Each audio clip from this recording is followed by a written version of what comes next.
Bom dia, boa tarde, boa noite, pessoal. Estamos em mais um episódio aqui do Bravecast e trouxemos um convidado ilustre aqui para falar sobre o wrestling hoje. Uma luta não tão conhecida no cenário brasileiro. Estou aqui com o Sábio, meu amigo do podcast. Eu sou um homem negro, tenho 1,80 de altura, uso óculos e tenho meu cabelo cacheado. Bom dia, boa tarde, boa noite. Meu nome é Sábio, sou um homem negro, tenho 1,80 e tenho cabelo curto e preto. Olá a todos, meu nome é Pedro Lucas, tenho 1,76 m, tenho olhos castanhos, cabelo escuro e uso bigode. Boa tarde, eu já me morava na Luz e tem sido boa tarde, Pedro. Boa tarde. Estamos aqui para falar um pouco sobre sua modalidade, que é o wrestling. A gente trouxe você aqui para você falar um pouco mais desse cenário, da competitividade, como é, porque a gente sabe que hoje não tem muita visibilidade no esporte ainda aqui no Brasil, principalmente. Muita gente ainda é meio desconhecida desse esporte. E para começar, eu queria perguntar a você como funciona assim, a sua rotina de treinos, porque é muito fácil a gente ligar e ver a luta ali, né? Mas eu queria saber como é para você a sua rotina de treinos no esporte. Mas é uma boa pergunta, na verdade, o wrestling realmente é algo muito subjetivo hoje na cultura brasileira, né? Então não consegue ter uma assinalidade boa com a luta, mas no que diz respeito ao treino, por ter essa pouca visibilidade, a gente também tem poucos clubes que trabalham com modalidades, apesar de ter professores e projetos já sendo feitos, inclusive o nosso irmão aqui, o IF do Centro Histórico, né, o local, ele tem um projeto com o meu CC, inclusive, que trabalha o wrestling, que é o projeto Revelacionamentos. Porque, apesar de tudo, o wrestling ele é uma modalidade muito simplista, né? Onde ele é acessível para todo mundo. E a ideia é essa. Então, os treinos, eles se tornam muito acessíveis, apesar de ser pouco conhecido e dificultoso. Ter alguém para incentivar e treinar, eles são muito simplistas porque os treinos são muito fáceis. Então, a gente faz um treino de força, a gente faz um treino de técnica também, mas acaba que é sempre com 2 a 2, como uma ideia, não é algo que é tão elaborado, bem, mais 1 a 1. Então, quando eu falo de treino, né, eu falo desde as sessões de musculação até as sessões no tapete, né? No tapete, geralmente, a gente passa de 2 a 3 horas por treino, fora da musculação. E no tapete, a gente também faz muita preparação física, porque é muito diferente, é distinto você andar e se movimentar no chão e no tapete. No tapete, não sei se vocês sabem, mas o tapete é feito de madeira, espuma, madeira e uma espuma mais grossa. Então, o nosso pé afunda bem no tapete. Principalmente eu, que sou da categoria mais pesada, quando a gente está no tapete, até para se locomover com uma velocidade difícil. Então, nos treinos, a gente foca muito nisso, principalmente em mobilidade e velocidade do tapete. E na questão de musculação, como é que funciona? Bom, basicamente, a gente divide o wrestling em 2 categorias. A gente tem a categoria estilo livre, que a gente pode usar as pernas da cintura para baixo, e tem a categoria greco-romana, que aí é só da cintura para cima.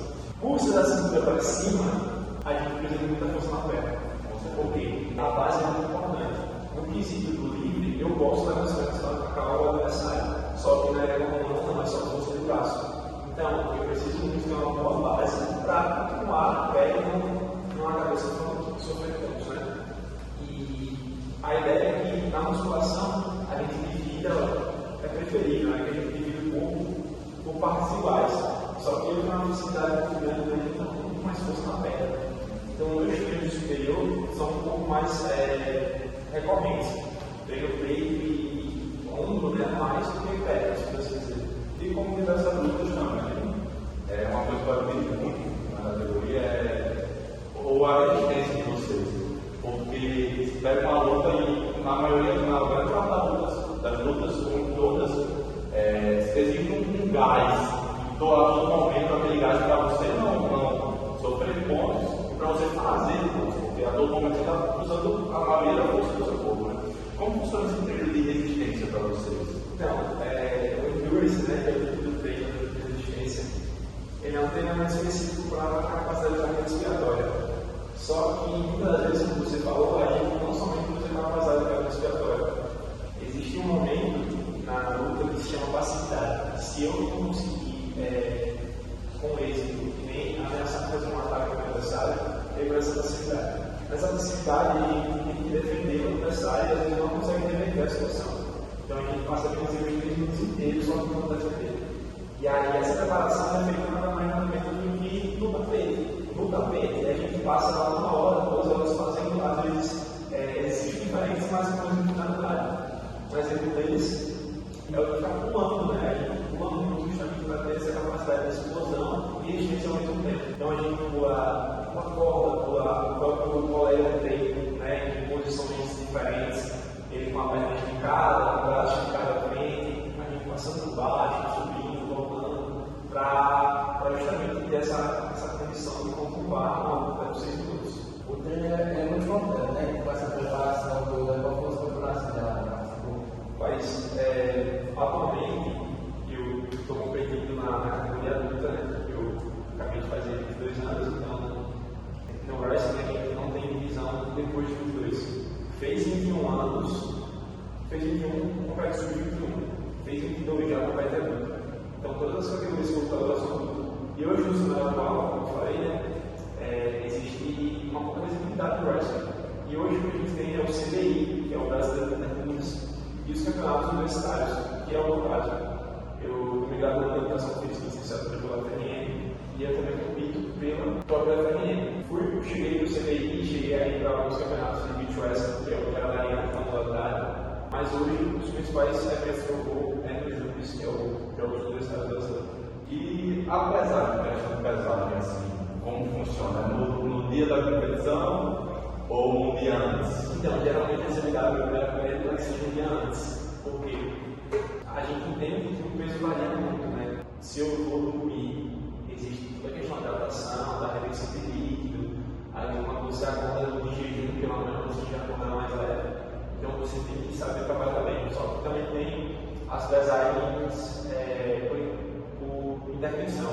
Vamos supor que eu vou lutar um campeonato e eu vou coach, né? O treinador e olha assim, fala, rapaz, eu ele está pesando acima da categoria. Então a gente pode pedir essa intervenção para a gente ver se o peso que vai ter não vai ter choque. Então ela pode ser antes, ou também pode ser no dia. Mas a sua pergunta foi sobre a preparação com o peso, né? Cara, a minha preparação em relação à pesagem é muito distinta. Depende muito do peso que eu vou competir e qual competição é. Exemplo é o Júpiter agora. Eu vou viajar com o Júpiter Praia, né? Para o Beach Wrestling agora no domingo.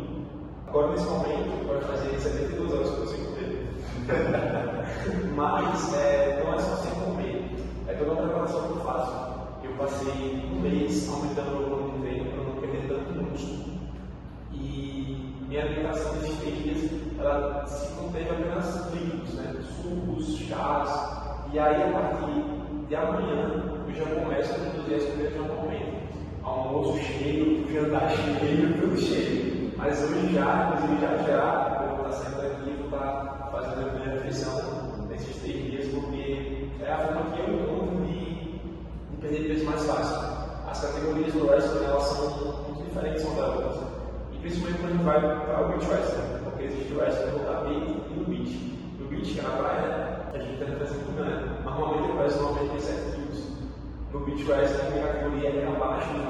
Então perder 7 quilos de outro dia também não é fácil. Só que eu também não consigo manter uma dieta muito restrita por conta da rotina que eu levo. Eu estou aqui com vocês, eu vou trabalhar, eu volto da faculdade, tenho extensão, tenho pesquisa, e às vezes eu não consigo controlar toda a forma da minha dieta. Uma coisa que eu tenho muita dúvida, desculpa interromper, eu sempre queria fazer uma pergunta. Uma coisa que eu tenho muita dúvida é como você faz para conseguir manter o gás, mesmo tendo perdido essa carga de peso. Então, na realidade, isso é uma briga interna da gente, porque é muito detalhado da leva. Eu sei que eu fico 3 dias sem comer, eu fico um pouco mais fraco, só que não consigo não ser assim. Então, a minha preparação ela vem toda nesse quesito. Exemplo, eu já fiz treinos de tapete, né, 3 horas, e que antes eu não alimentei. Então, eu fiz um treino de cara muito fraco, muito cansado. Assim, se você, inclusive, tem um rapaz que comigo, ele tem 60 quilos mais ou menos. Ele, nesses dias, ele me jogava com uma facilidade mesmo, justamente porque eu me encontrava fraco. Mas aí também é do próximo atleta. Existem atletas que conseguem sim manter uma rotina de dieta excelente. Eles crescem na corrida e conseguem comer direitinho durante a semana. Aí tem o seu dia do lixo no mês, mas eu não consigo, infelizmente, com a minha rotina e com as coisas que eu tenho a fazer, né? Eu não consigo. E na questão da mentalidade, você já comentou aí sobre a mentalidade da dieta, mas antes da competição, como é que você pensa assim na saída? É uma pergunta delicada, né? Acho que isso vai muito de atleta para atleta, porque cada pessoa vai ter sua definição em si. Só que, no meu caso especificamente, eu procuro mentalizar. A palavra em si, eu posso colocar para você é raiva, mas na realidade não é. Eu procuro mentalizar uma intensidade e uma atitude agressiva, porque o esporte pede isso. O wrestling não é um esporte de carinho, não é um esporte de carícias. E muitas das vezes acontece isso mesmo no beach wrestling, tem muita tapa. Acontece porque é da própria luta, então eventualmente acontece por não negar não. Então, quando eu estou antes de competir, né, diante geralmente, eu tento me isolar e reter isso em mim. Eu preciso ser agressivo, eu preciso ser mais forte, eu preciso ser impetuoso. Acho que essa palavra se encaixa mais sobre isso. Preciso ser mais impetuoso na hora da luta. E é muito complicado porque geralmente a gente vai encontrar, né? A gente, quando fala que a gente é ser humano, né? A gente pede afeto, a gente pede um abraço, a gente pede ali um contato com o outro, e às vezes é exatamente o que a gente não precisa, exatamente o que a gente deve evitar. Mas, de novo, isso é muito para atleta, ou mesmo no meu caso, quando vai competir, por ser competições em locais bem diferentes, essa luta bem dividida, não é apesar de Brasília, então essa distância faz parte da rotina do campeonato, quando chega no campeonato. Pego o meu fonezinho, me afasto e tento mentalizar essa parte mais impetuosa. Sim. E você já falou um pouco, mas depois dessa preparação toda, quando você está nessa visualização, assim, o que você come assim para dar aquela revigorada legal, que você se sente bem depois de comer, depois de 72 anos de comer, o que você come? A programação das lutas é até próxima quarta-feira. Então, até quarta-feira que vem, eu estou comendo, a gente está ali almoçando, né?